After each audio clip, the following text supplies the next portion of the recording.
Hey, so let's talk about some moving and goings on behind the scenes. The Observer would write this: promoters Elliot and Carl Murnick were fired by TBS, and Sandy Scott was demoted from being a promoter to being in charge of the rings getting from city to city. Chip Burnham of TBS, Gary Juster, and Tim Willett will be the event coordinators for the future. My guess is with Burnham new to the position that he'll make some rookie mistakes early on. Long run, wait and see. Ralph Freed was also dumped, which ends with several decades long relationship of Fred Ward Promotions in Columbus, Georgia, in the NWA.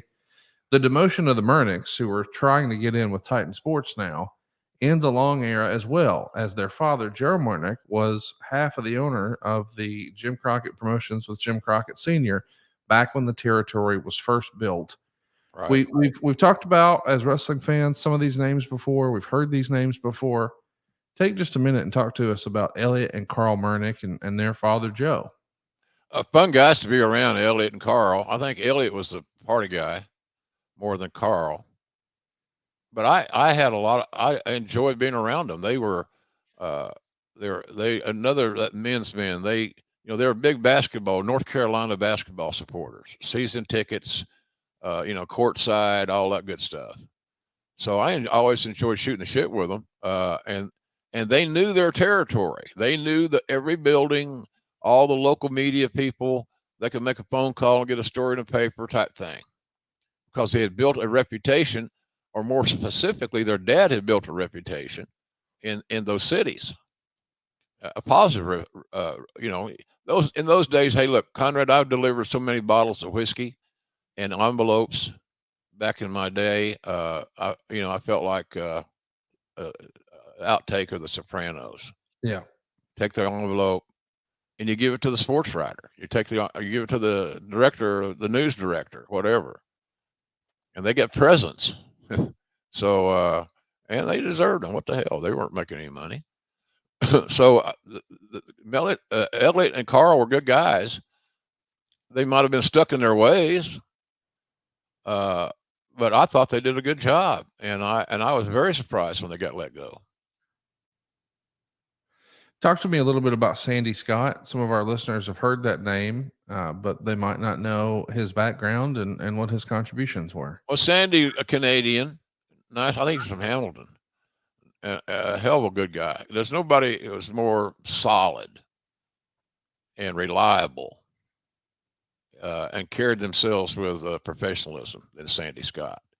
He and his brother George, who also was a very successful booker, and they didn't get along, ironically, but too much. I heard that they didn't get along over whatever. But they were a great tag team back in their day. So, but Sandy was just a good man, again, those guys had played the same markets, Conrad, over and over, and so they had all these contacts. They had friendships that they had built with people that were influencers in these various markets. So consequently, they had value.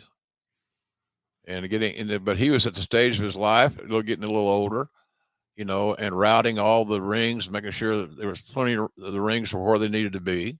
That's pretty damn important, actually, when you stop and think about it. It's kind of hard Yeah. to have a show without a ring. You can do it. Less than I've done ideal. it. It ain't ideal. No, Yeah. shit, no. So, but I liked him. He was a smart guy, had great stories.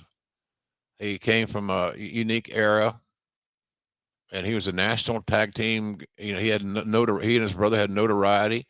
That brothers thing was a big deal. If you go back and look at some of the records and the history, there were a lot of brother tag teams in one era, and they were one of those, and were very successful.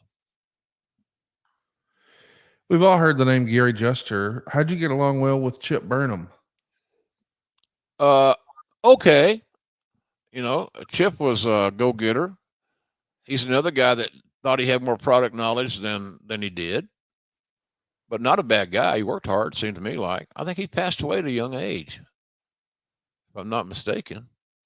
Uh, but he was a ambitious young guy that wanted to move up the corporate ladder. Can't blame him for that. So, uh, it was an interesting experiment. Let's put it that way. And I think his skill set, as I mentioned previously, was somewhat overrated as far as product knowledge. I say product knowledge a lot because if you don't understand that, it's more than just a bad guy versus a good guy. Pro wrestling's always been more in a different presentation when it was successful. So, By the way, you were right. Chip Burnham passed away in January of 2017 at just 61 years old. yeah, I thought he was young. I didn't know what happened. What about Tim Willett? That's a name we haven't heard a lot of. Texas A&M guy. We got him through the Dallas office. He was involved in syndication in the Dallas office. Fun guy, party guy. We partied a lot, and he's a fun guy to be around. And he started gaining some product knowledge. He became a little bit of a student of the game, or he wanted to know more than just good guy versus bad guy. Why is this working? Why can't we just put any two bad guys and any two good guys and have a match? Well, we all know that doesn't work. It doesn't work that simplistically. There's got to be a story. Got to be a reason. Why are we having this match? What does it mean in the short term and the long term? And if you can't answer any of those questions, then you may have to want to revise your booking. But Tim was a fun guy to be around, and another guy's young and ambitious, man. So but I had fun with him. He was always willing. He was ready for happy hour. And I, in that era of my life, unlike today, that was a big deal. See, I was newly divorced, Conrad. I needed friends. I needed guys around me, and to hang with. And he was always available. Always available. What about Ralph Freed? I think he was from the Georgia territory. Yeah. Any memories of Ralph? I didn't know him very well, Connie. I know the name, obviously, but I didn't have a relationship with Ralph. I'd see him at the office occasionally. As time went on, people spent less time at the office because it was I guess they thought they were an endangered species and they didn't want to go into the jungle alone. But I didn't know Ralph. I know he had a good reputation. Right. He had done his work all those years and successfully.